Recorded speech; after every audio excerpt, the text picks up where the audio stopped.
Hello. We are playing World of Darkness, Coteries of New York, because it's amazing. It's not amazing. Let's not go that far. It's a good game. It's a really good game.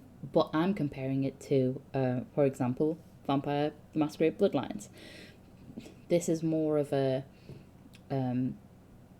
everything is pretty much along a path, and you just choose things about it. Choose a save slot. So I've mentioned this before, what each character does. I played it through as a Ventru in my playthrough, so I'm going to either choose a Toreador or a Bruja, Rabble Rouser, Rabble Rebel even.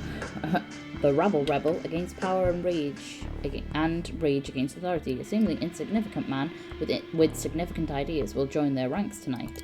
Or the aristocratic blue bloods embody wealth, sovereignty, and control. A top-level corporate executive will join their ranks tonight. Or the divas seek thrills of art, romance, and cruelty amid stagnant undeath. A tormented artist will join their ranks tonight. I will go with Eric. When I went to click on the Ventru, her name is Amanda, and my name is Amanda. So it came up with Amanda in the box, and I was like, oh, this is me.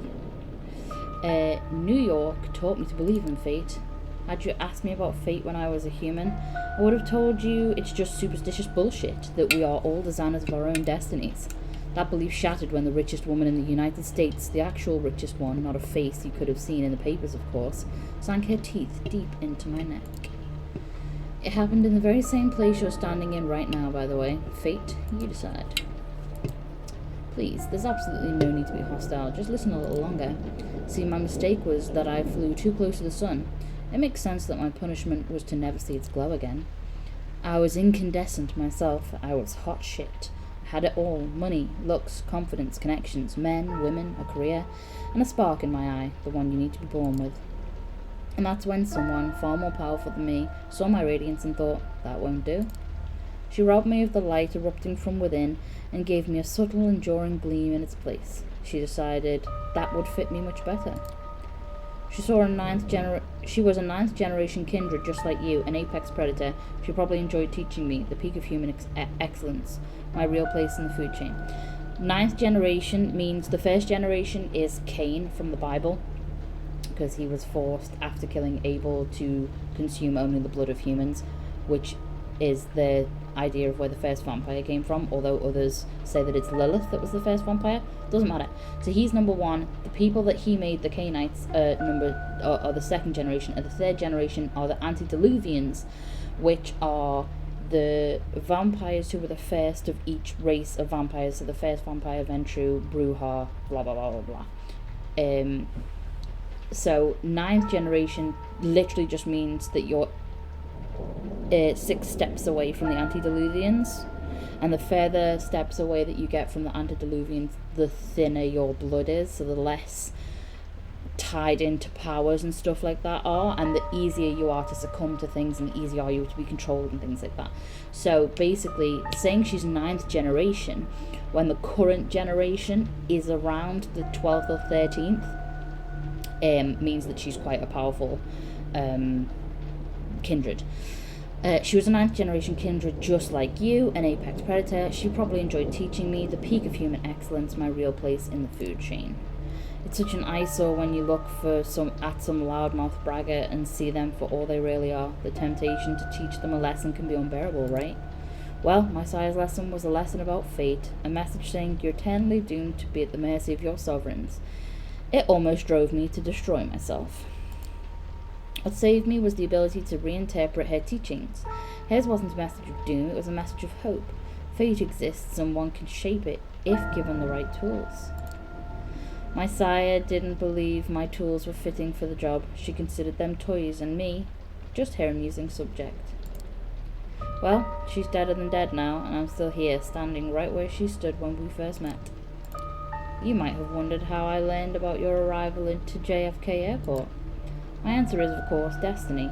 As luck would have it, today happened to be a day some of my associates were inspecting the coffins. Driving you here straight from the plane and having you wake up in such an unfamiliar place was a little desperate, and I do apologise for it. But it is so rare for you to visit New York 3 times in the last 15 years, wasn't it? And you're never eager to inform me you're here. I understand you still have that meeting on 53rd Street later tonight, so I'll provide a comfortable transport. I value our relationship very much, don't get me wrong. But it is precisely because I value it that I'm going to ask you to repay the favour you owe me. You're the only one I'd trust to do the job well and without attracting attention. You might think I'm crazy asking you to breach the rules of our society like this. You might think it's impossible to get away with it unpunished. But this is New York, and I don't know about other cities, but in this one, fate really exists. And right now, it's smiling in your favour.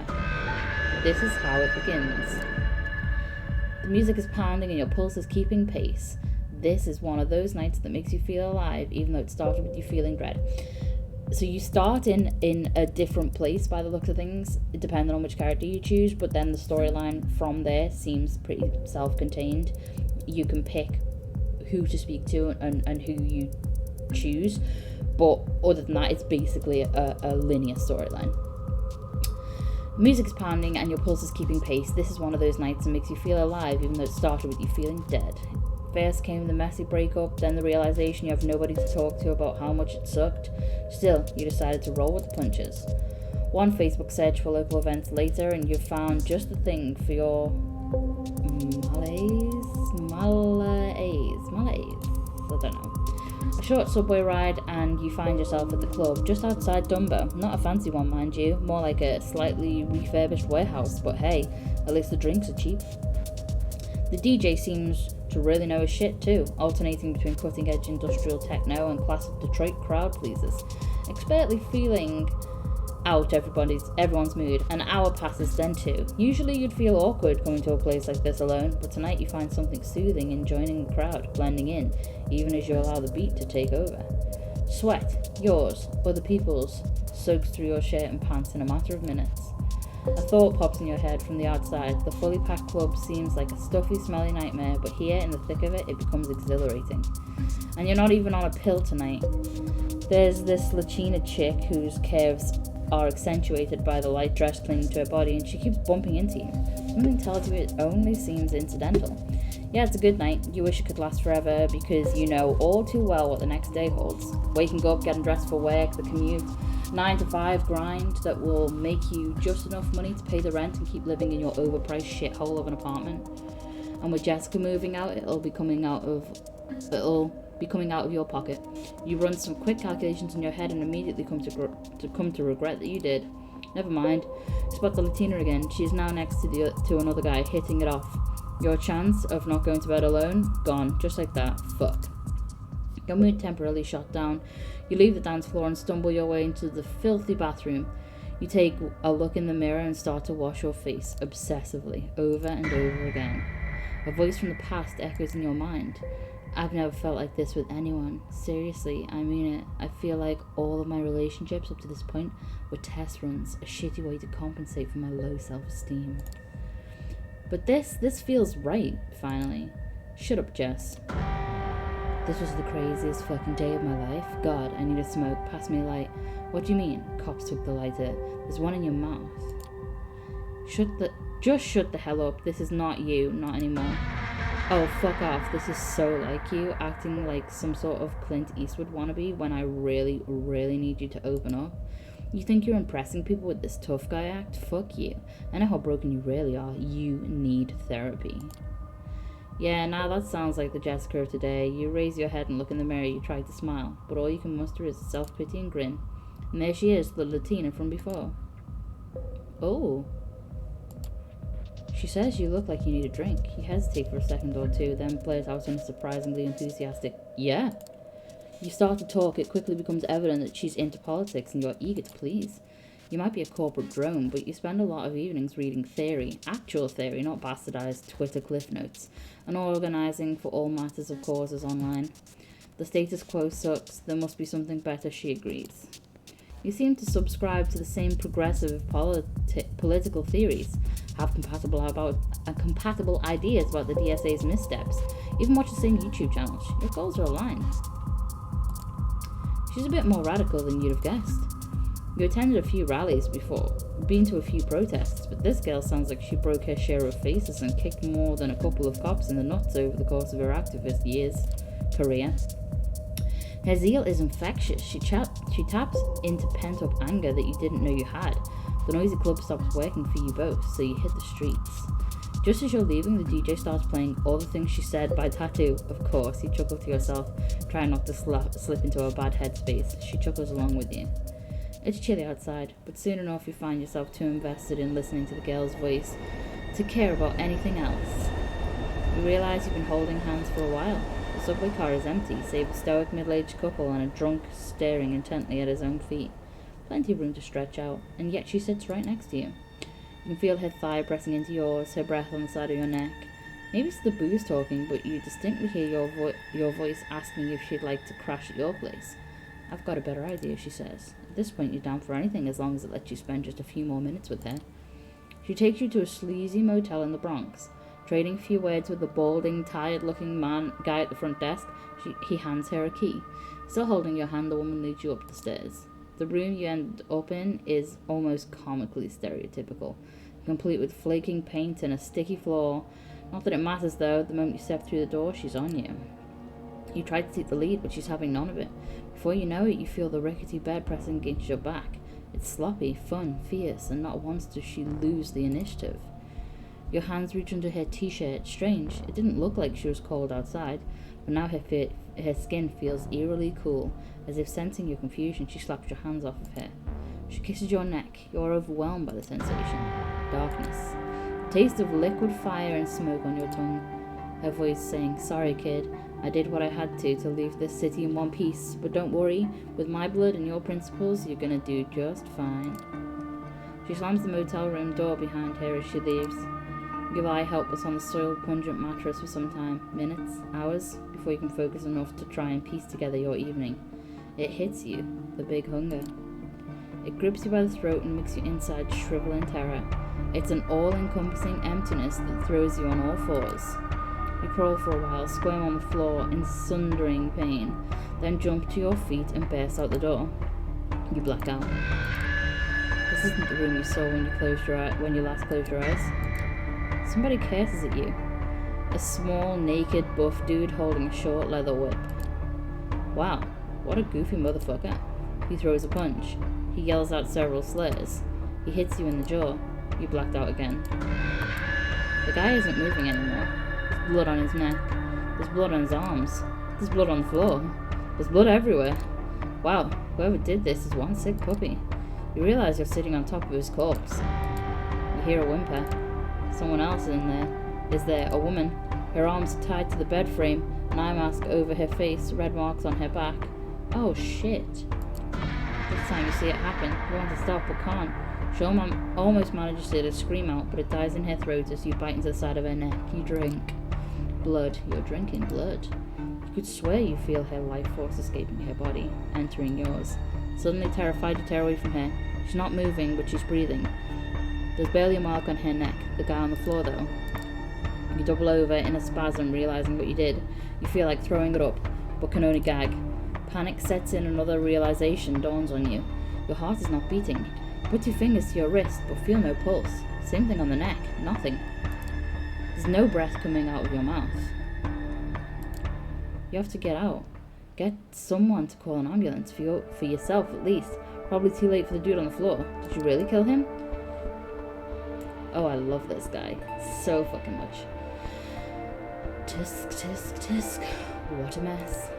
You look up, the door to the room is ajar. A tall, handsome, broad-shouldered man fills the entire frame. He brushes an imaginary speck of dirt off his perfectly tailored suit. Hey man, you gotta help me. Call 911. So that you can get arrested and reported as a jail suicide within the next 24 hours, because it's the only way that plays out, son. He surveys the room, not moving an inch from where he's standing. He shakes his head in mock concern. Murder, assault, that's 25 to life if you're lucky.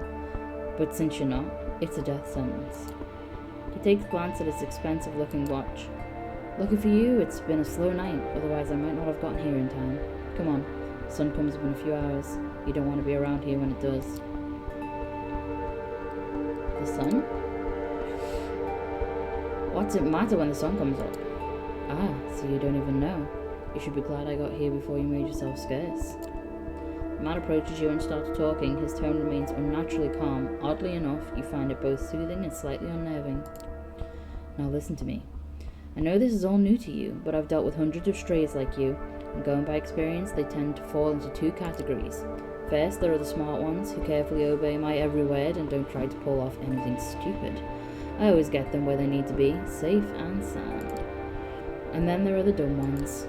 The punks who thought they could take me on, the wise guys who tried to contact somebody secretly and without permission, the troublemakers who tried to run off or make a scene.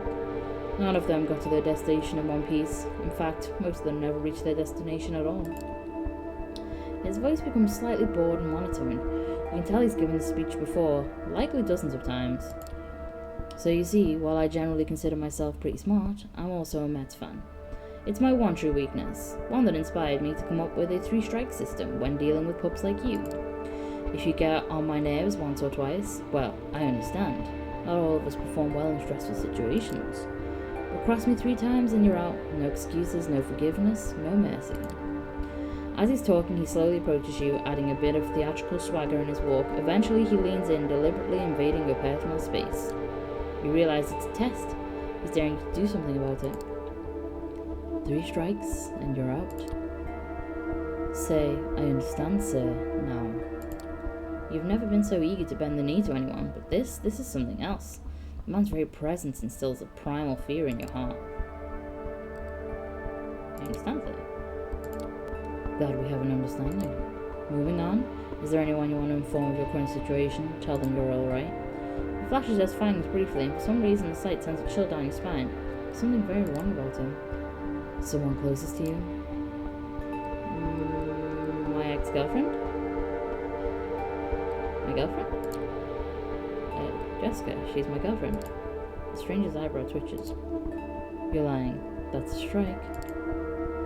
You are, and you don't know why you did it. Well, you suspect why, but this isn't the time for a pitiful self-examination. Instead, you decide to double down. Check my phone if you want, man. She's there, at the top of my contacts. He looks at you suspiciously, but takes you up on your offer, seeing the suggestive emoji Jess herself has put next to her name. He gives you an impenetrable stare. He can definitely tell something is off, but doesn't bother to press the issue. Well, I suppose you two really are close. Instead of giving you back your phone, the man hides it in his pocket. From this point on, you are subject to different laws than the ones you grew up under, and you'll be watched by many eyes to ensure these laws are respected.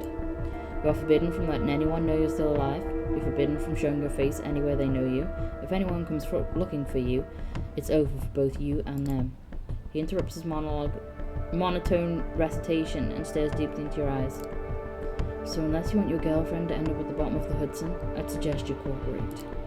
He proudly displays his fangs again. You've put Jess in danger, god damn it. I can only hope that you care for her enough not to do anything selfish.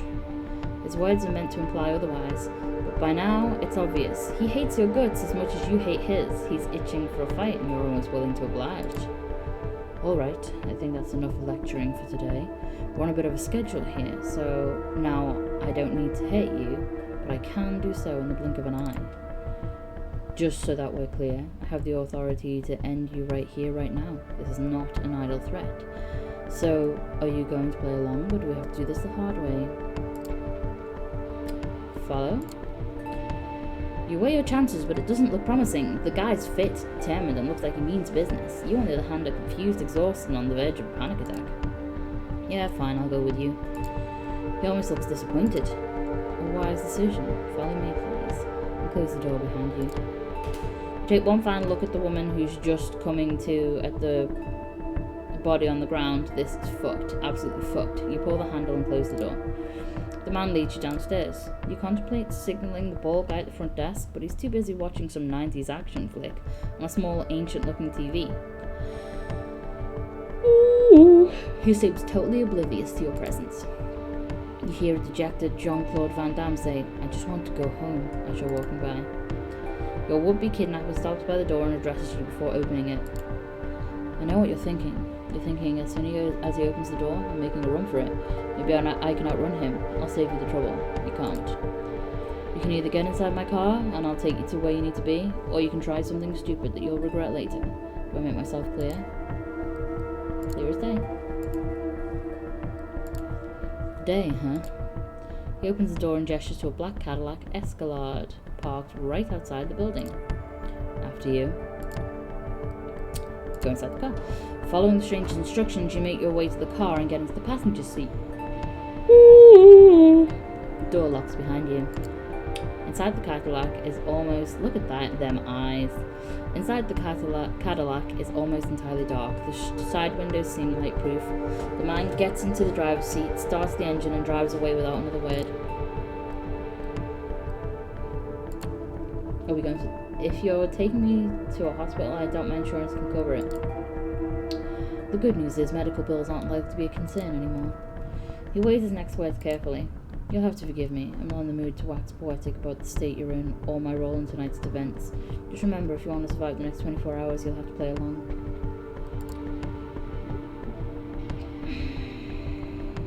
This is a nightmare. This is a fucking nightmare. The stranger smacks. Understand that this is for your own good. Times being what they are, you should consider yourself lucky. You drive in silence for about 20 more minutes as exhaustion catches up with you. The streetlights fade into a blur. Eventually the car stops and the doors open. You emerge from your dreamlike state and find yourself in some kind of underground parking garage. You two are the only ones here. The man points to a nearby door. Go on in and make yourself comfortable. If you get hungry, again, take a look in the fridge. I'll pick you up tomorrow, and you'll get your answers. Behind the door is a small room, no windows, just a simple bed and a single light bulb hanging from the ceiling. A small fridge is humming away in the corner, accompanied by a rattling AC fan on the wall.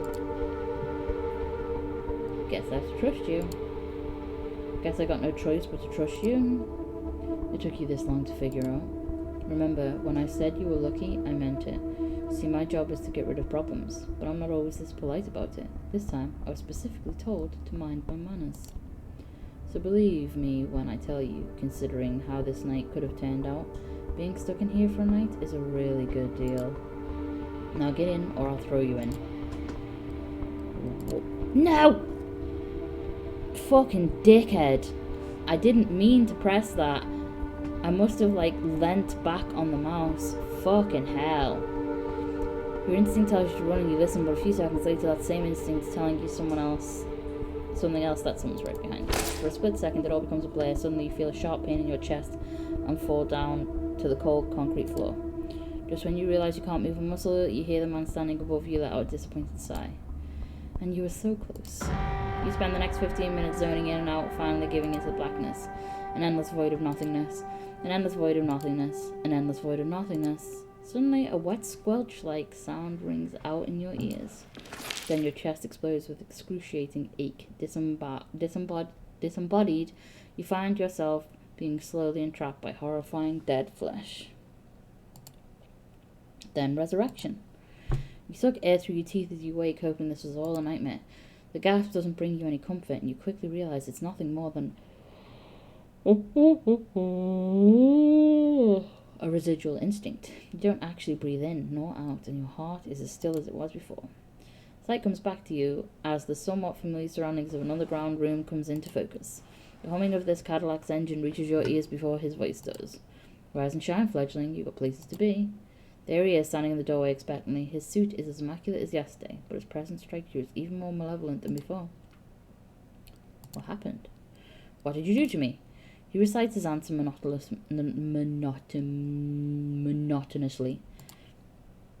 I fulfilled my sacred duty as judge, jury, and executioner. You went against my rules. I meted out punishment. The man glances at his watch and then turns his eye to you again. You're expected. Get in the car. You have more questions? Where I'm taking you, you'll get the answers. Probably more than you're ready to handle. I'm dead, right? Can you at least acknowledge I'm dead? It's a philosophical conundrum that I don't feel competent to solve. Medically speaking, you're deceased, and yet you're standing here, talking, thinking, stalling. Enough is enough. Are you getting inside the car, or are you really, really willing to risk a fourth strike in this match? Get inside the car. This better not be some bullshit.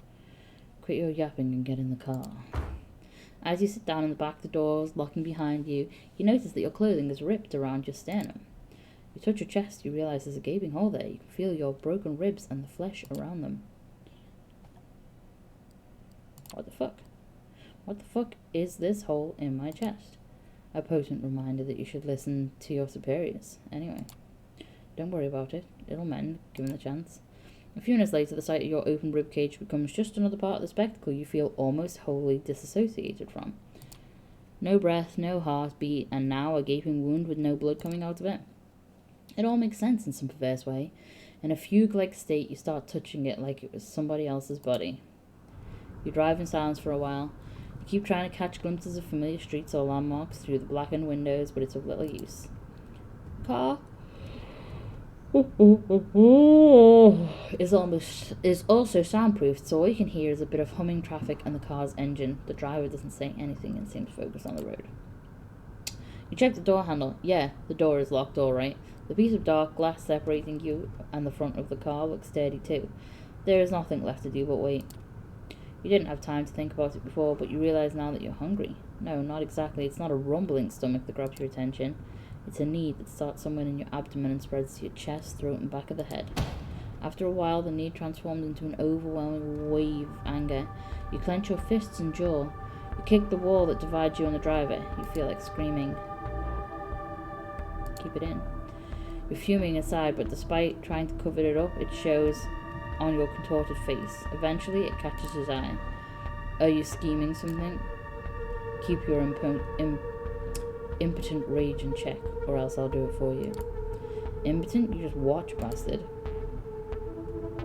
Keep it in. Your fists hurt, your head hurts, your bowels are burning with a dull flame, and yet you don't break. A minute goes by and the rage passes. The car continues on its way with no further comment from the driver. You feel exhausted. The anger that you erupted with is now just a smouldering fire, but your hunger remains. It takes you another 20 or so minutes to get to your destination. As the door opens, you try to get your bearings. You're still in New York, that much is certain. Queens, maybe. After me, no sudden movements, please. You approach a nice-looking building that houses a two-story gallery called the Art Hall.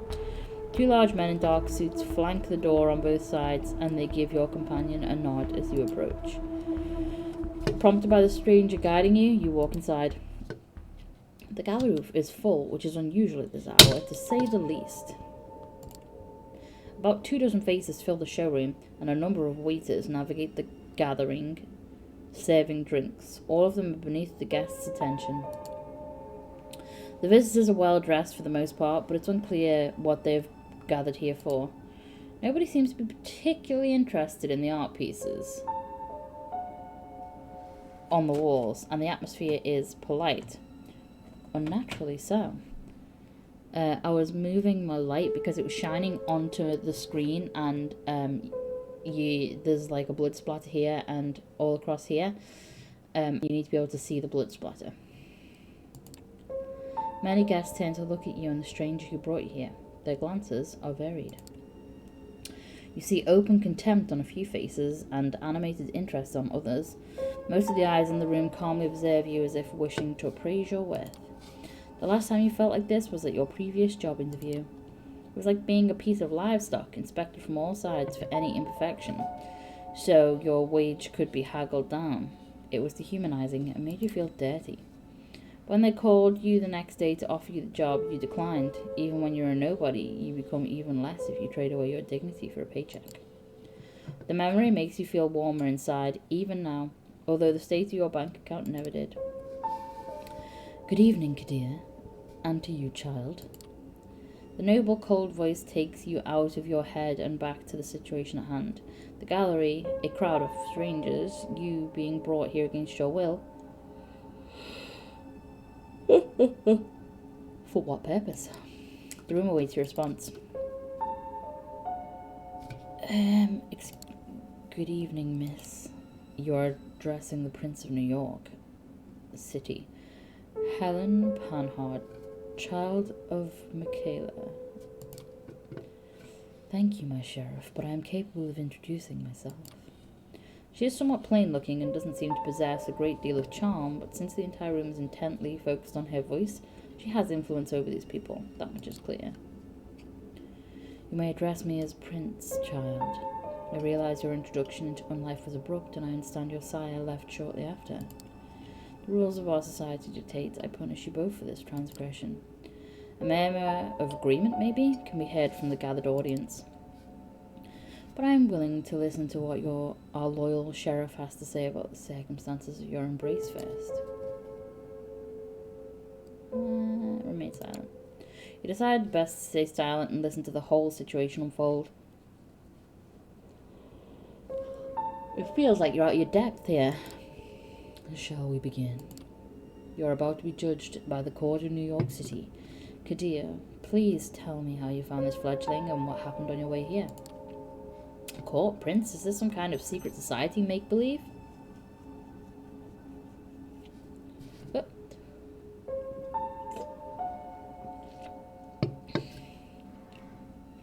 I have an itchy face. I'm just trying to figure out if these paintings have got anything to do with, like, what's actually going on in the game. A trusted informant who has chosen to remain anonymous at this time tipped me off about a suspicious kindred appearing in one of our domains.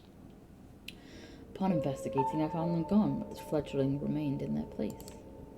The hunger made him savage, a prostitute, and his client in a Bronx brothel belonged to one of the ministry. I have already spoken to Sansaric about this and made sure it'll blow over. Regarding the fledgling himself, I had hoped I wouldn't have to resort to violence. Alas, after bringing this young kindred to one of our safe houses, his instincts got the better of him. A shame, but nothing I wasn't prepared for. A few guests glanced at the hole in your t-shirt. You realize the damage to your chest is almost gone, as if it mended on its own. That first lesson proved sufficient, and he did not oppose me tonight. His baser nature took over during the drive here, but I am relieved to note he managed to compose himself before I was forced to intervene. The story ends with us arriving at Elysium tonight. All eyes are on you again. You take a special interest in one of the faces. It's a beautiful woman with curly, almost blood-red hair and a dress to match. You see her whispering to some bespectacled man with an absent-minded look on his face. Who is she, you wonder? Thank you, Kadir. I take note of this fledgling's behaviour, and I will take it into consideration later. She turns her attention to you. First, there is the matter of your sire, the person who brought you where Kadir picked you up from last night. Who were they? A feisty woman. A Latina woman, very radical, unless she convincingly lied to me. She was special, extraordinary. She had fire, conviction, temper. She seduced me, easily in fact. Made me think she wanted me. I fell for it, and now I'm here. It feels awkward talking to a room full of strangers about what seemed like a random one-night stand at the time. Not to mention that even though the Latina made an impression on you for sure, her face is already fading from your mind. You realize she never even told you her name. Well, Kadir, does that sound familiar? No, it does not. No, it does not. Or at least not familiar enough. I will continue the search after we're done here. The receptionist she spoke to may know her. That chick, she rented our room at the motel. Talked to the receptionist. He might know something about her. Unlikely, but regardless, thank you for the observation. I will investigate this later. What shall I do with the fledgling, my prince? What is your recommendation, my sheriff? The traditions are clear. Thou shalt only sire another with the permission of thy elder. If thou createst another without thine elder's leave, both thou and thy progeny shall be slain. I am ready to fulfill my duty. Stay your hand for just a moment longer, Kadir. I wish to consult my counsel on this. Make sure everyone is in agreement. Of course. He seems strangely relieved. The prince leaves the main showroom, and a handful of people follow her out. You're about to ask this Kadir what all that talk of traditions and councils was, when the red-haired woman approaches the two of you. Sophie. Sheriff, I was wondering if I could have a word with the fledgling. What for? She lowers her voice in response. Come now, Kadir. We all know what the verdict is going to be. Let me speak to them. You might not have to stain your hands tonight, after all. Her words grab his attention. His face is hard to read. It's like several emotions are struggling for domination. Anger, sadness, hope, gratitude, resolve. I'll go get my sword. He steps out of the room the way you came, and you are left in the showroom with the woman in the red dress. She takes you aside, and the eyes of the remaining guests follow you. She takes you aside, not outside. They'd murder me. The murder was both if she took me outside.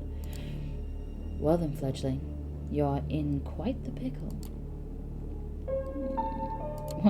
Wait, did I hear that right? What did he say about a sword? Your hearing isn't faulty. We only have a short while before the prince hears her counsel out, and Kadir returns here with his blade, so listen, please. Last night you became a vampire. Wait, what? Oh, yes, I am well aware of how ridiculous that sounds. It's the reason why we have these nicer words for it. Kindred, being embraced, having a sire. The fact remains. The beings called vampires, you're looking at them. They're us. You glance around. Some of the guests are still occasionally looking at you, commenting on you in hushed tones. Many of the patrons are pale. Really pale. Most hold glasses of wine. No, not wine. That's not the right thickness. And not the right colour either.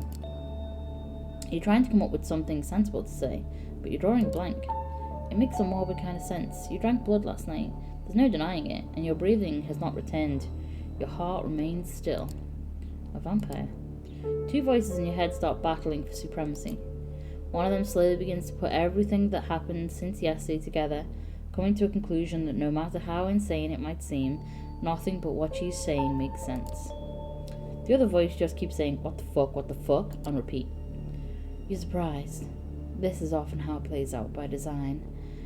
Kadir deliberately keeping you in the dark and all. If we do nothing, you'll be cut down, as sure as the day follows night. But I'm here to offer you a chance, a way out, under one condition.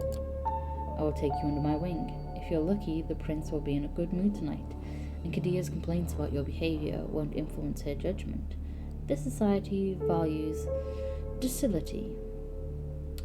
Docility? I want to say docility. She might agree to this, but only if you swear fealty to me. Or fealty, if you swear fealty. I'm not making this offer lightly. As your patron, I will take responsibility for you. Your actions will reflect on me. If they reflect negatively, well, I will make sure you face the consequences. You'll make me your servant. So let me get this straight. You'll make me your servant in exchange for my life. That's the deal? If you insist on putting it in such pedestrian terms, yes, that is the deal, as you so eloquently put it. The alternative is, I fear, final death at the hands of Kadir here tonight. Steps and hushed voices can be heard from the side room. It seems the prince and her council return into the showroom. Kadir appears from downstairs as well and starts walking towards you. When you hear the verdict, ask to be spared. I will intervene, remember my condition. She flashes a heart-melting smile towards Kadir, who does not smile back. The sheriff's immaculate suit is now complemented by a curved, oriental-looking metal scabbard, fastened with a colourful sash around his waist. It would look vaguely ridiculous if it wasn't surprisingly intimidating, first and foremost. Kadir takes his place next to you and observes as the prince takes centre stage again. Loyal kindred of the New York City Camarilla gathered here tonight, I have made my decision regarding this fledgling. Their behaviour since being embraced has been disagreeable, and that does not bode well for them becoming a valuable member of our society. You are all keenly aware that these nights we need to close our ranks and trust the wisdom of our elders and their traditions more than ever before. As our trusted sheriff pointed out, there can be only one course of action. Although I acknowledge some of my counsel's divergent opinions on this. She takes a look specifically at one of the people who left the room before, a somewhat plainly dressed, shy-looking man whose skin has a somewhat healthier tone. He bows his head in deference. I hold the final authority over this fledgling's fate, and I declare that while their embrace might be the sire's responsibility, in their absence it is their progeny that shall be punished. The sentence is final death, to be resolved presently. Kadir? You hear a scraping sound and see the sheriff has unsheathed his curved sword. It is a beautifully detailed blade, which you expect must be worth a small fortune. Its apparent sharpness makes you freeze up. 2 outs. Bottom of the 9th. His quiet mumble is audible to nobody but you. As his eyes meet yours, you note just a hint of sadness in his countenance, one that quickly vanishes to give way to grim determination. And he's out the back. You will not get another chance to speak up. So, I want to save here. Save. Because I can die here. So let's say nothing. You meet the red-haired woman's gaze. She's looking at you expectantly. You sink into despair. You are dead. She confirmed as much. And now you're expected to become a slave? Your life is over. That's all there is to it. Whatever this nightmare is, it's time for it to end. Maybe it's all just a bad dream waiting for you to wake up. The blade slashes through your neck in a single clean cut. There is no stirring from this uneasy sleep, just an endless void of nothingness. An endless void of nothingness. An endless void of nothingness. Damned if you don't. Oh. That's good. I like that. Where you crumple up and float away into lots of little ashy pieces. Am I going to see? Yeah, I don't care. I'm holding escape to skip, but it doesn't actually let me skip. Ugh. Alt F4. Stop. Stop. Then we just go back to play again. Ba-da-ba, ba-da-ba, ba.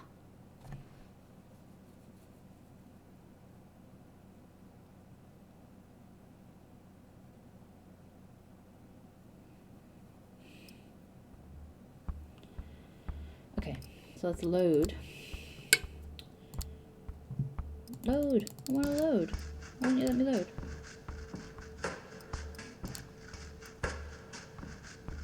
Is it because the game ended, so I have to start a new one? Oh, that's poo! Okay, well, I may as well do, the Toreador opening then. So, I'll just explain the adventure opening. She's working late. A guy comes in. She thinks he's a client. He takes her to a bar. He turns her into a vampire, obviously. She eats the waiter that comes in. That guy comes, takes her to the place that you've just seen, and it plays out basically as you've just seen it, except I stayed silent that time.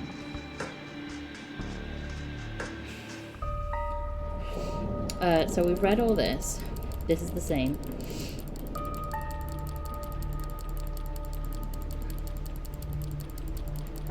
Okay. You stifle a yawn. It's been a slow evening. The little bit of red liquid left in your glass and the crumbs on the plate remind you that, if nothing else, these art exhibitions at least come with some decent wine and legit catering. And yet, it's fun to talk about your work on display, even if you end up discussing it with pretty much the same people at each such occasion. You've already met that one critic who keeps telling you with self-assured authority how you should pursue a different artistic avenue. Then there's the obligatory doe-eyed art student who's oh so impressed with your technique. To be fair, you're not all that happy with your latest piece, but hey, it's not the worst thing you've seen tonight. That ignoble, dubious honor belongs to one of the other paintings in the... Oh my god, that is a hard sentence to say. That ignoble, dubious honor belongs to one of the other paintings on display.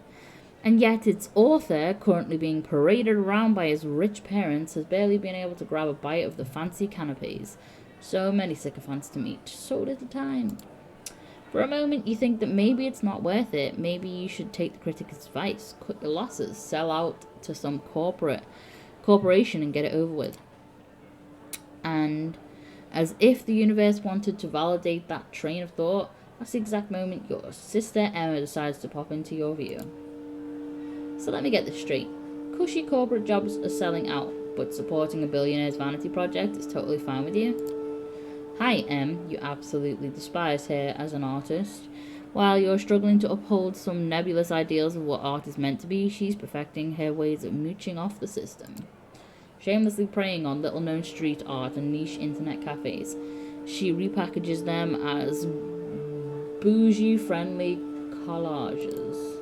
So it's perhaps no wonder the MIT has recently dubbed her a mind-blowing explorer of digital art extreme possibilities. But in spite of all that, you absolutely love her as a person, even as you welcome her by smacking the back of her head, a gesture meant to convey nothing but deep affection.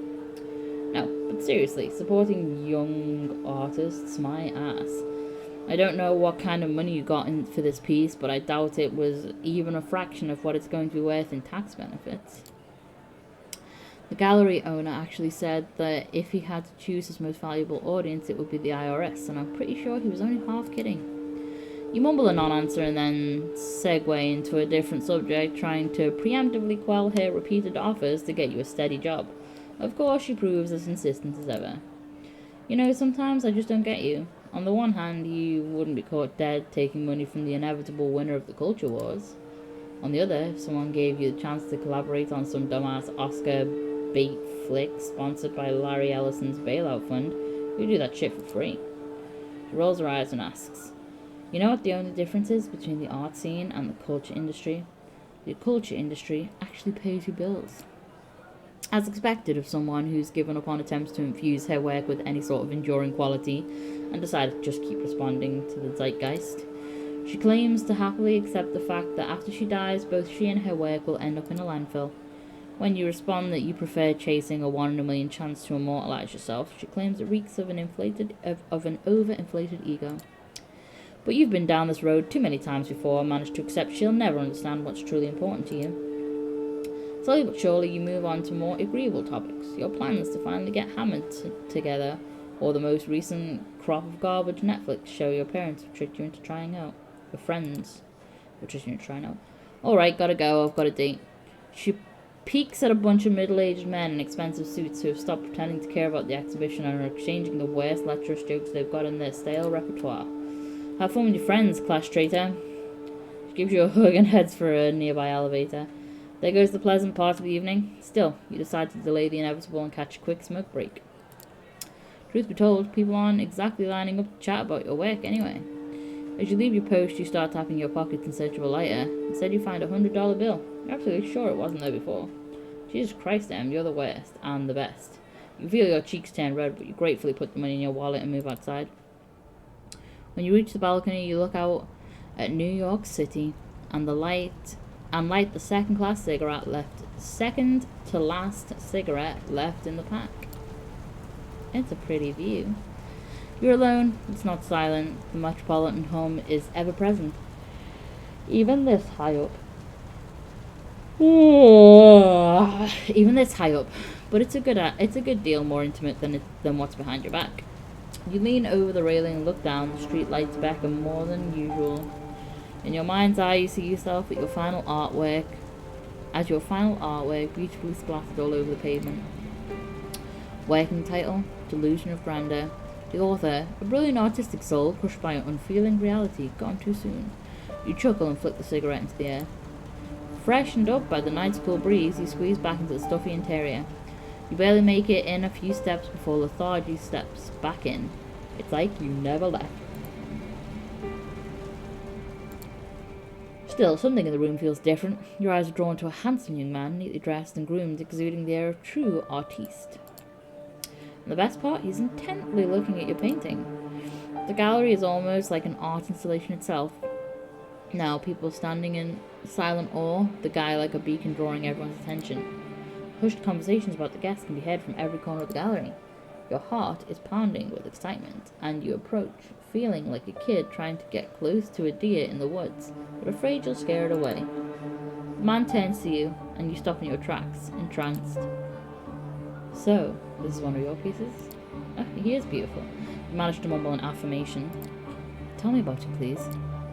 As you start discussing your inspiration, technique, and process, the man's eyes lock onto the painting again. He keeps interjecting, making knowing remarks. The guy gets it. He really gets it. The world around you disappears. You'll say anything, do anything to keep his attention on you, but you realize you don't need to. He's into your art. He's into you. I want to buy it, and I want your company. I need to talk to you. You will like what I have to say. Spoken matter-of-factly, said straight up like he knows that you won't refuse. That you can't refuse. An hour later, you find yourself at his apartment. One of the many, you presume, with your self-esteem all but patched up and your head full of fine vintage. You tell your host a lot. In fact, it seems like you're telling him everything.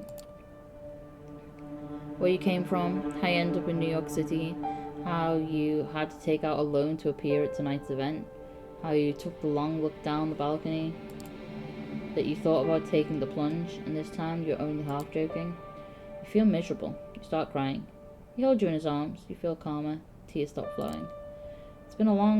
It's been so long since you last had someone you could not just talk to, but communicate with, be seen by. Who knows? Maybe there's hope for you yet. That feeling of bliss is the last thing you remember before passing out. Next thing you know, you're lying on the couch in that same apartment, hungry and dehydrated. How long has it been? Hours, days, more? You're feeling weak, confused, abandoned.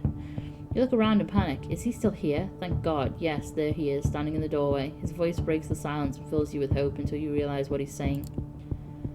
I am so sorry. I hope that maybe one night you will forgive me. Always remember that in our parting moment, I wished you well. You are very handsome, and as a toreador, you're very sad. So, I guess you're being sincere when you say this. You try to speak, ask him to stay, but no voice leaves your parched throat. You taste something on your lips. Wiping your mouth leaves a crimson stain on your hand. It's not the wine. What the fuck? The door to the apartment closes behind him, alone, again. Then the pain hits. It's a headache, a lurching in your stomach, a burning in your arms and legs. It's all you can focus on, as a panic takes you. You fall from the sofa and hit a wine glass. It flies off into a wall, shattering into bits. A mumble from the corner of the room indicates that you're not as alone as you thought.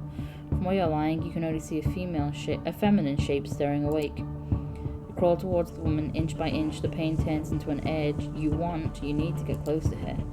You begin to see details, the long hair shrouding her face, the worn-out NYC hoodie thrown over her skimpy dress. She opens her eyes, moves her locks to the side, exposes her neck. A rabid instinct takes you. In the blink of an eye, you find yourself buried in her hair, smelling her sweat, mixed with just a hint of cheap perfume. You bite down and drink the blood from her vein. Wait. What is happening? You break away, you look at the girl, she lets out a sigh, goes limp and unconscious again. You try to call back, her dress rolled up to the side, and you glance at her naked thigh. You lose control again, bite her leg, drink deep from the artery. It's intoxicating. It's bliss. Like you've never known before. It's beautiful. You break away again, fall onto your back. What the hell was that? Did you really drink her blood? She's not moving. Oh God, she's not moving. Ah! Shit, I clicked too soon. You check her pulse. She's cold to the touch. Nothing. No heartbeat. No sign of breathing. That's when it hits you. Your chest isn't moving either. Your heart is not beating. You are cold to the touch. You reach for your phone. It's not there. Where did you leave it? Maybe he took it. Impossible to say. You stumble beyond the canvas. You stumble around the apartment but find nothing you can use to call for help. You need to get out of here now. You look outside the window. You're high above the streets. I'm pretty sure I saw something moving past. Oh, it's not a shadow of a person. It's just like dust motes. You're high above the streets, there's no balcony, and the building exterior is glass, almost all the way down. You'd never survive the jump. But maybe that's precisely why you should leave this room this way. You just killed somebody. Your life is essentially over. A sickening void is opening in your stomach, warning you that your reality is about to turn into unbearable hell. A voice in the back of your head tells you that the smartest course of action is to take the leap before it does. And the more you argue with it, the more reasonable it sounds. You're just ready to pick up one of the chairs and try to break the window when you hear the clicking of keys in the lock. You freeze in place. This is bad. Your thoughts start racing desperately, but instead of a rational course of action, only visions of false hope come to your mind. What if it's him? What if he's had a change of heart? What if he sent someone for me? You almost feel your heart beat again with excitement as the doors open. Almost, but not quite. A man enters, but not the one you expected. He's tall, broad-shouldered, handsome, with darkish skin. His suit's stylish and immaculate. You've never seen him in your life, but you immediately see past his sharp looks to see his sharper nature. He is a predator, and if you're not careful, you might become his prey. Good evening, I'm here to pick you up. Deep emotionless voice. He turns his eyes like this. He raises an eyebrow. I killed her. I think I killed her. Yes, that does seem to be the case. He approaches the bed to examine the corpse from up close. Oh, this is unfortunate. Preferable to going insane from hunger. Quite a nice gesture, actually, if troublesome. He briefly looks at you with something like pity in his eyes, then changes his expression to a perfectly blank one. Listen, you may perceive your current situation as something out of the ordinary, but I've met hundreds of lost sheep like you, and you see, they tended to fall into two categories. So this is the same spiel that he's done before. I'm a Mets fan, yeah. So this is the same spiel that he gave before. It might be ever so slightly tweaked. I understand, sir. Excellent.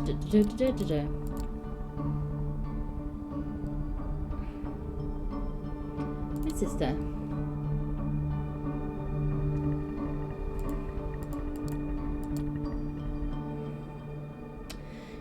You take out the phone while asking the question. It was in your pocket all along. It must have been panic talking before. He shakes his head and points at the hooded corpse next to him. If you want to implicate her, go ahead. I think we'd all be better off if you let me make sure that she only knows what she needs to know. Yeah, agreed. Give me her phone number. I'll have someone get in touch with her. You oblige and hand him the smartphone so he can copy the number from your list of contacts. Thank you. This will be useful in illustrating my next point. Instead of giving you back your phone, he hides it in his pocket. From this night onwards, you are subject to different laws from the ones you grew up with. Blah, blah, blah, blah. Forbidden, da-da-da. Da-da-da. If you want someone to find your poor sister's body in the Hudson, da-da-da. Fangs put in no danger. I hope you care enough to do something selfish. La la la la la. He's testing you somehow and makes all these options seem plausible ones. Alright, I think that's enough lectures for one day. Takes a glance at the silver watch. It's Protect Philippe. The kind of brand mere mortals never see outside of luxury lifestyle magazines. Just who are you dealing with here? It's past 3 a.m. now. The sun will come up in just a few hours, so we don't have much time.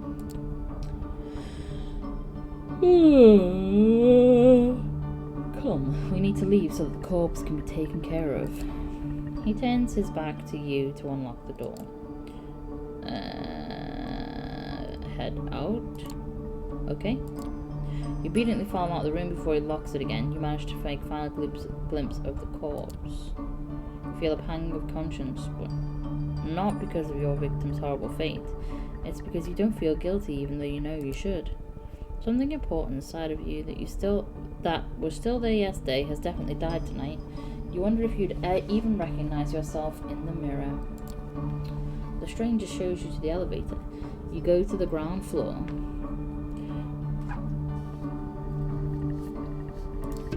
During an awkward ride, your dazed and confused mind desperately searches for a glimmer of hope and eventually comes across one. Maybe you'll find the man you met earlier this night. Who was that man? Do you know who was the man who brought me here? That's what I'd like to know. As of yet, he is unidentified. They have left no trace, and it's obvious they are not planning to come back for you. If, and that is a big if, you ever see them again, it will be tomorrow, and probably for the last time. I want to see him. This compulsion is natural, but for now, I can only say this. It lies in his best interest to never see you again. The elevator door opens in an empty hall. You walk outside past the night guard's post, which is empty. The cold night air reminds you of the balcony. Just a few hours ago, the man motions to a black Cadillac Escalade. Take a seat in the back, please. Get inside. The man closes the door behind you. You hear a click as it locks. The Cadillac is almost entirely dark. The side windows seem lightproof. The man gets into the driver's seat, starts the engine, and drives away without comment. I feel horrible. As you should. He gives you a little side glance in the rearview mirror and bites his lip. Forgive me, I'm not in a talkative mood. This won't be a long drive. Patience. Dead silence fills the car. You close your eyelids and sink back into your thoughts. A blurry after image of the man who brought your painting is still there. It's strange, you never felt this way about anybody. It makes you happy, even though you have the nagging thought that there is something fundamentally abusive about this attraction. But then the girl's hair spills over the purple hoodie, and her blood spilled over the cold floor comes into sharp focus. You wince, you want to cry, but it's as if there were no more tears left in you. After what feels like an eternity, the car comes to a stop. You get out in an underground parking lot. It's an ugly concrete grey thing, empty, but for the car you came in, it looks like there's a room beyond a metal door in the wall. Guess you'll live to see another night. Follow me. He opens the metal door and lets you inside. Here we are. These are your lodgings for tonight. If you get hungry again, take a look in the fridge. Tomorrow I will come to pick you up. The cramped room has no windows, just a simple bed, a single light bulb hanging from the ceiling, a small humming fridge, and a rattling AC fan in the wall. It has all the coziness of a solitary prison cell. You notice claw marks on the inner side of the entrance door. I need medical help. I can't feel myself breathing. I can't sense my heartbeat. I need to go to a hospital, man. You're gonna be fine. Listen, normally I lose my nerve right about now and things would get nasty, but I get it. You're scared. You don't understand what happened. Trust me, you will learn more tomorrow, but now I need you to rest, and you need you to rest. He gestures inside the room. Finding no more willpower to resist, you step inside. The stranger nods contently. Good night. He locks the door behind you. It looks pretty secure and sturdy. You open the fridge. There's a single plastic bag in there filled with red liquid, unlabeled. Tomato soup? You feel sick to your stomach. Best leave it for now. You lie down on the bed. It's a simple mattress on a metal frame, kind of grimy and damp. I see what happened. We didn't see this happen with the Bruja because he staked us, which doesn't kill a vampire in the World of Darkness games. It just paralyzes them. So he staked him, shoved him in here, locked the door, and came back 24 hours later and took the stake out. So we never got to see any of the interior of this room because we were in torpor, which is like a vampire coma. You lie down on the bed. It's a simple mattress on a metal frame, kind of grimy and damp. Seeing it makes you grimace, but you're just too tired not to lie down. Your entire body hurts, a dull feeling that makes you feel heavy. You feel vulnerable and lonely. Usually when that happens, you turn your attention to painting, just to not think about the alternative. Your family upbringing left you with no skills but artistic talent. Creating art used to be something of an unpleasant duty. Somewhere along the line, though, it became the only weapon you had to fight with existential despair. Some of your best work was created in lieu of impotently crying in bed. Hell, you're pretty sure a few of those pieces had your tears mixed in the paint, like the painting that led your whole night to this. You look back at your life and it starts looking like a downward spiral. You are so tired. Your entire body tenses up, and before you know it, you drift away into oblivion. You wake up. See this blood splatter here? It means I'm hungry. Oh, I'm there. That in itself is a surprise. You barely remember when you drifted off. It didn't quite feel like sleep, more like plummeting into an endless void. You imagine that's how death feels. The room is unchanged. The lamp is still on. The AC is still rattling. The refrigerator is still humming. The refrigerator still humming. You take a look at your watch. It's almost 9 p.m. You've slept for 17 hours straight. Maybe you died. Your breath is gone and you feel no thumping in your chest. Does that qualify as dead if you're still conscious? You're not sure about that, but you are certain about one thing. You're hungry. It's not your stomach rumbling, though. It's a need that starts somewhere in your abdomen and spreads to your chest, throat, and back of the head. You open the fridge. The bag is still there. You take a close look at it. If it is soup, then its colour and texture off. You pull the cork out, take a whiff. You recognise the smell immediately. Holy shit. There's no mistaking it. It's bagged blood. Bagged blood. The smell is faint, and you remember some situations in the past where you found it nauseating, but now it's almost... No, not almost. It is enticing. Drink the blood. It feels wrong. Right now, there's barely anything in your life that doesn't hell with it. You pour a bit of the liquid into your mouth. It tastes bland, reminds you of cheap supermarket juice. Just enough flavour to register as what it claims to be on the box, but nothing like the real thing. Nothing like what you had the first time. You swallow it. Somehow you don't feel sick in a weird, messed up way. You can't help but think it feels nourishing. You take a few more sips and then just another one. Suck on the bag a little more. Eventually you find that you've emptied it entirely. All. You look at the info pressed into the side of the bag. 450 milliliters of it.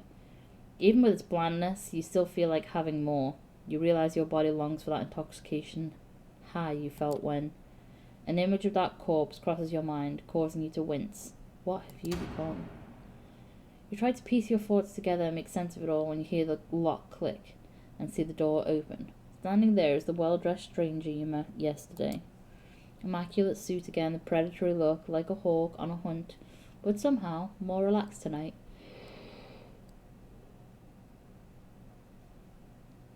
So like a tamed hawk, maybe. Good evening. Slept well? He noticed the discarded emptied bag. I see you had a bit of a snack.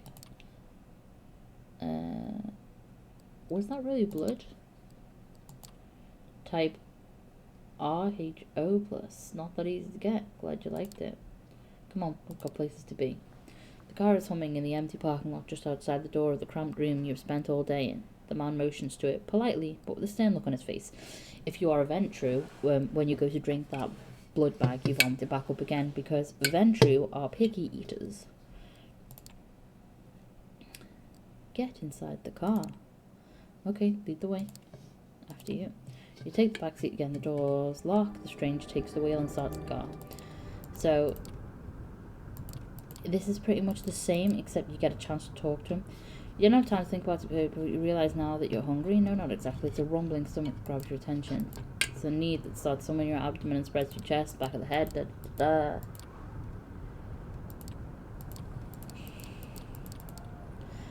After me, no sudden movements, please. Da da da. 2 doors. Da, da, da, da, da. Right, this is all the same. How many times before had someone judged you impassively or decisively through your art? You share a piece of yourself with the world, and it's respond by making you feel like garbage. It always took a lot of effort to not lose your cool and tell all of them to shove their opinions up their collective asses. Now, looking around, it feels like you've become another artwork, as commodity to be judged by a bunch of obscenely wealthy, out-of-touch assholes. It makes you want to scream. Ba ba ba ba ba.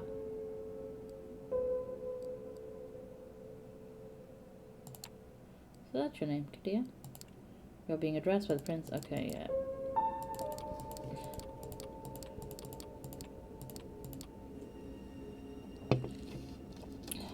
Remain silent.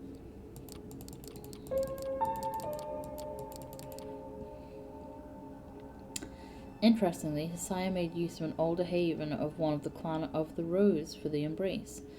They were even thoughtful enough to leave a local woman for the fledgling to slake his thirst on. But despite some reservations, he offered little resistance last night and cooperated on our way to the safe house. I was pleased to not have to force his compliance.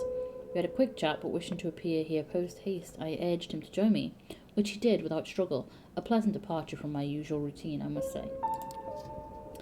His thirst partially slaked with the bagged blood we kept in the safe house, we had a pleasant enough drive here. The story ends with us arriving at Elysium tonight, so I assume if you don't eat the blood bag, then you have that moment with him where you get aggressive with him, which we had with the Bruja, where we stopped ourselves from kicking the door in and smashing any windows. On the flip side, when you're a Ventru, you try to impress him by saying, oh, I've got all these like corporate contacts, or oh, I could be useful in your organization, and he's just like, you have nothing to offer me. That's a strike against you.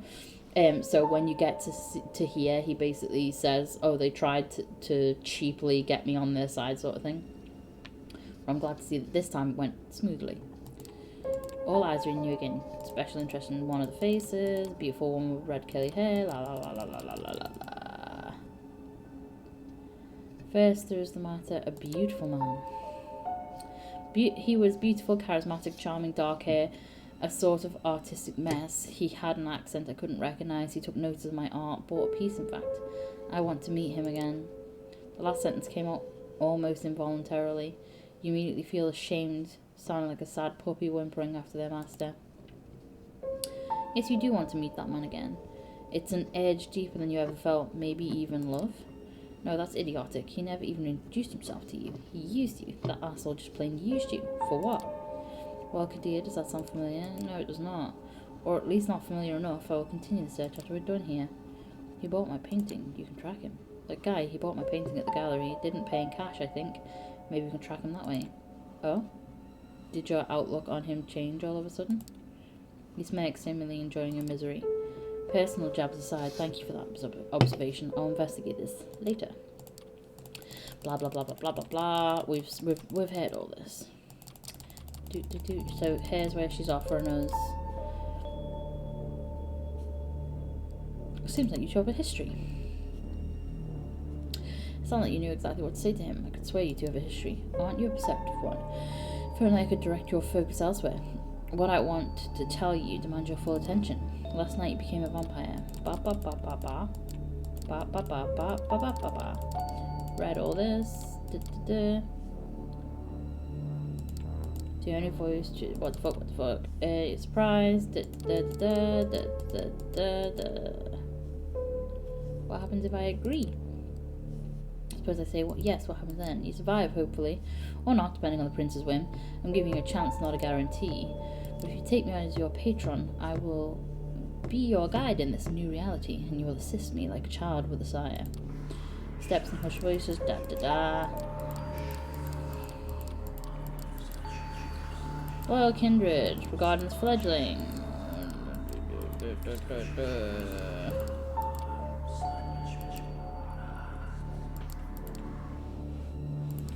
Okay, so this is where I get to beg for mercy. 2 out to bottom of the 9th, and he's out to bat. You will not get another chance to speak up. Ask for mercy. If you escape the gallery, you get murdered as well, because there's a load of vampires here and you're brand new, so they're all just going to obliterate you. Ask for mercy. You make your choice. I don't want to die. Spare me, please. Prince, if I may, ask you to stay the sheriff's hand for a while longer. Kadir looks at the prince, awaiting her response. The sword is still hanging above you, threatening to fall at a moment's notice. Is there something you'd like to say, Miss Langley? Yes, if I may. At first the prince looks somewhat annoyed at the distraction, but she stays quiet for a while, measuring the mood in the room. The board elites suddenly look at you with aroused interest. Some of them dismayed at not seeing the bloodshed, but intrigued by the unexpected twist. The prince nods. Well, let's hear it. Sophie takes a few steps forward. All eyes are on her now, but Kadir's heavy hand on your shoulder makes it clear you won't take advantage of the distraction.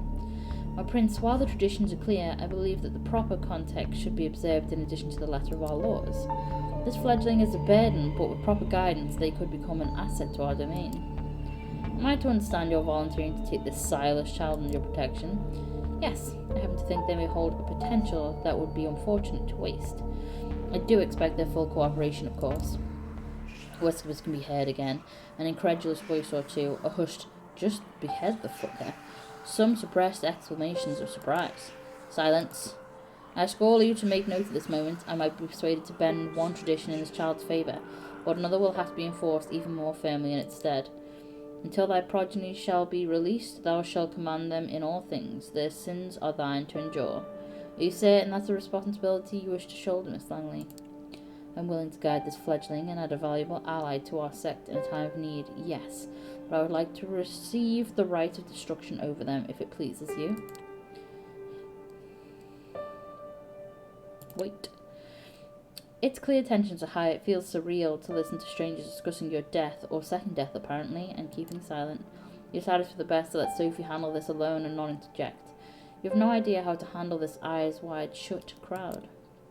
The prince looks at you as if weighing your worth. She takes another good measure of the room before she speaks again. I shall grant what you ask. Let it be known, Sophie Langley of the Clan of the Rose will become this fledgling's patron. They shall be considered like sire and child.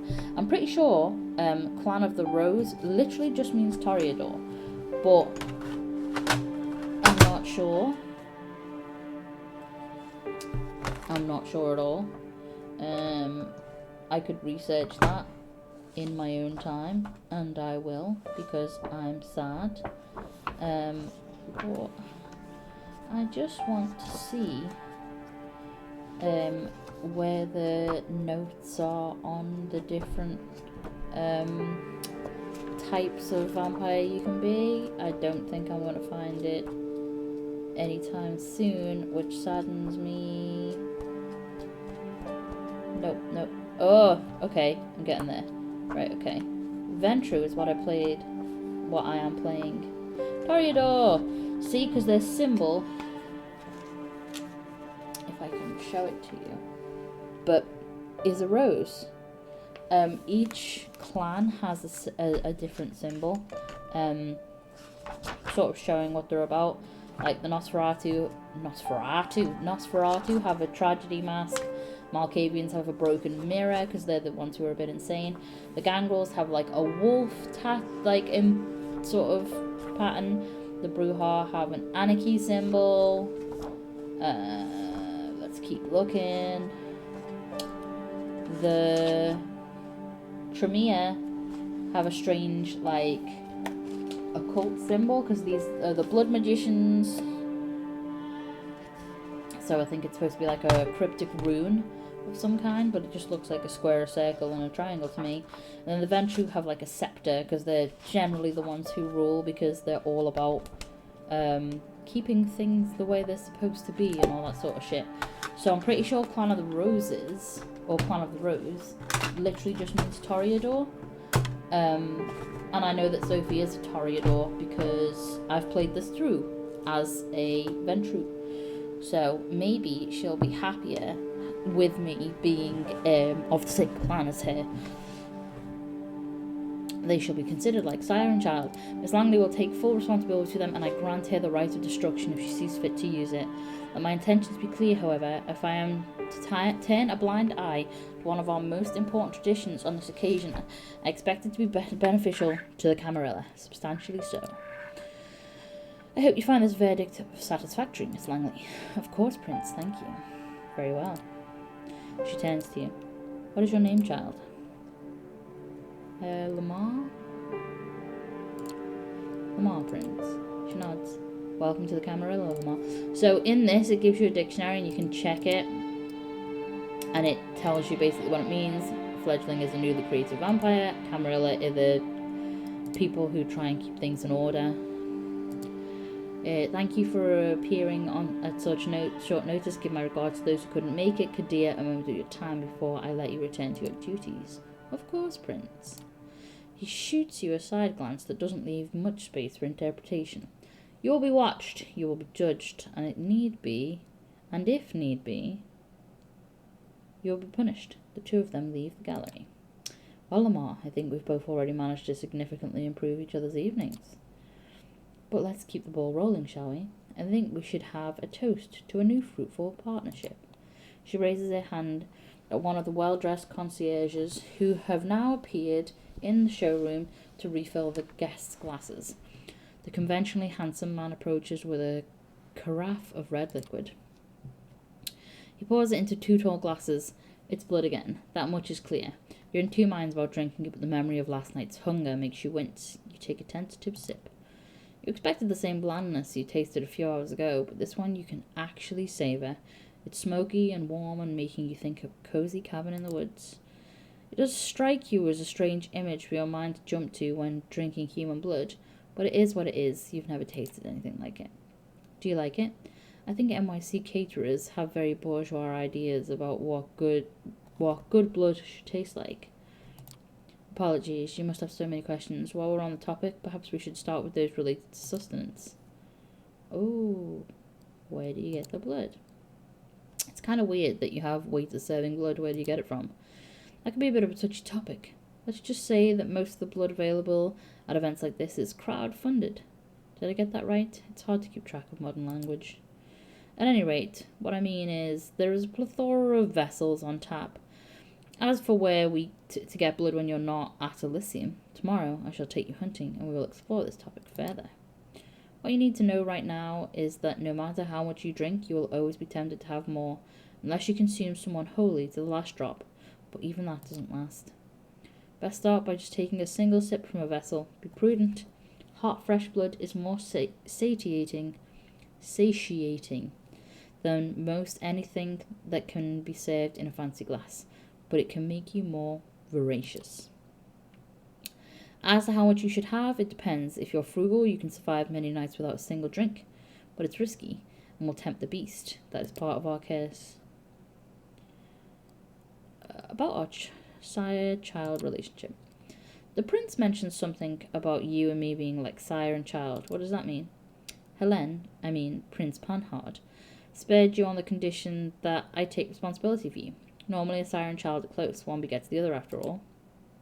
Our relationship might not be exactly that of a sire and child, but is treated as such by our laws.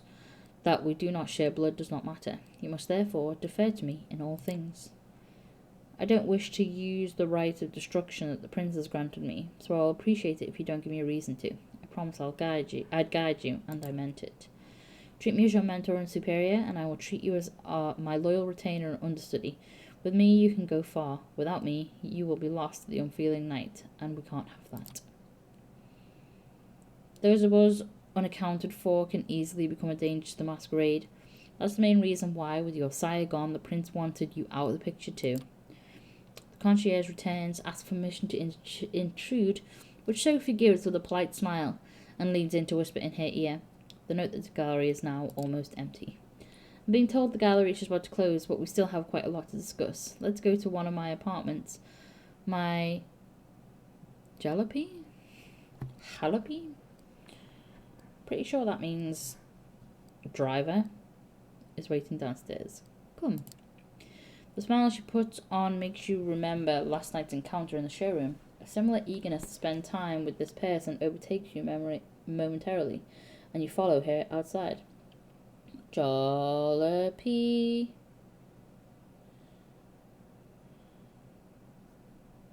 Jalopy. Jalopy. There we go. Jalopy. An old car in a dilapidated condition. Jalopy. Jalopy. I like that word. I'm going to use that in a book. The smile she puts on makes you remember last night's encounter in the showroom. A similar eagerness. You want to be with this person. You want to spend some time, follow her outside. Your sixth sense tells you she's an artistic soul too, and you unwittingly start projecting good qualities onto her. Sophie leads you. Look at her beautiful face. Sophie leads you to a luxurious silver Rolls Royce and invites you to sit in the back. The chauffeur, a broad-shouldered, clean-shaven, middle-aged guy, starts driving immediately. Where did we leave off? I believe I started telling you a bit about our customs. You've heard the prince refer to our traditions. The chief among them is the masquerade. As you might have gathered from us assembling at a niche gallery after closing time, our comings, goings, and doings tend to be somewhat secretive. We do not advertise our existence. We allow myths and modern fiction to morph and muddle the facts. So, to the vast majority of kind, we remain bedtime stories and pop culture icons.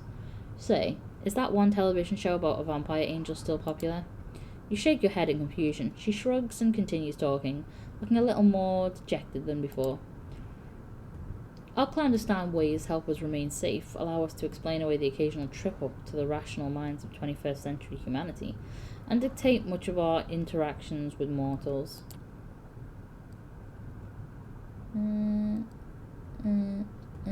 Is there anything the movies get right? There has to be some stuff that the books or movies got right, or is it all just vampire propaganda? There's a kernel of truth in every myth. Those concerning kindred are no exception. There are mortals who sift through and manage to separate the facts, though it doesn't happen thanks to Hollywood. For one, sunlight burns us. That's why we rest during the day. You felt it. More like being dead than dormant, isn't it? But we have no choice. We are night dwellers, but day sleepers. Some more folk-related threats are just legends, or occasionally a minor nuisance. Garlic, running water, even religious symbols don't repel us unless the wielder is uniquely pure and godly. Stakes through the heart, though, that's something to avoid. They do not destroy, but they do paralyze, which under the right circumstances can often be the same thing. That's a reason to have somebody like me, like my trusted driver, Gregory, making sure you're safe when you drift away. We have many enemies, and they often know their advantage lies with daylight.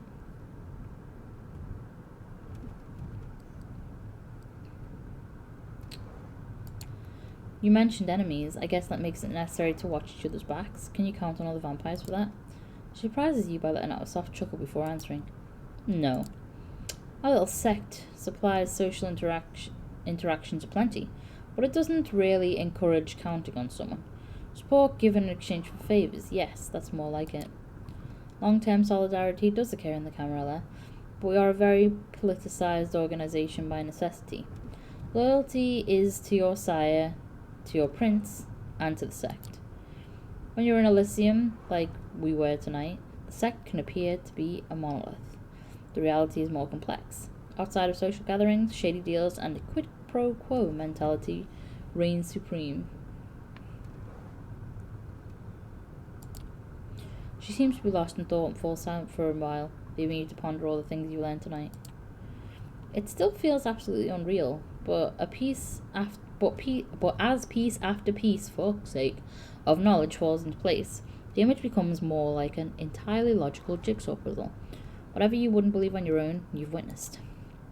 Any questions form your thoughts, but the one you keep returning to is what your place in this new reality should be. The car stops. You're in the city in front of an old but well-renovated apartment building. Oh, I love how she looks against a dark background. Look at those eyes searing. Is that nose lighting up with the beat of this? It is. That's amazing. They have really put a lot of effort into this artwork. We're here. Would you like to see your lodgings? My own apartment? Neat. I get my own apartment? That's neat. Consider it the first of many gifts I am able to grant in exchange for loyalty. Come upstairs. She leads you through a small hall with a night guard who greets Miss Langley with a good evening, and you take the stairs up to the second floor. Sophie opens the door to room 209. Inside are all the amenities you could expect from a modern apartment, and some you wouldn't have deemed necessary just the previous night, including thick blinds on the windows. The back room has a comfortable looking bed and a thick steel door with several sturdy looking locks but no windows. Well, how do you like it? This is great, thank you.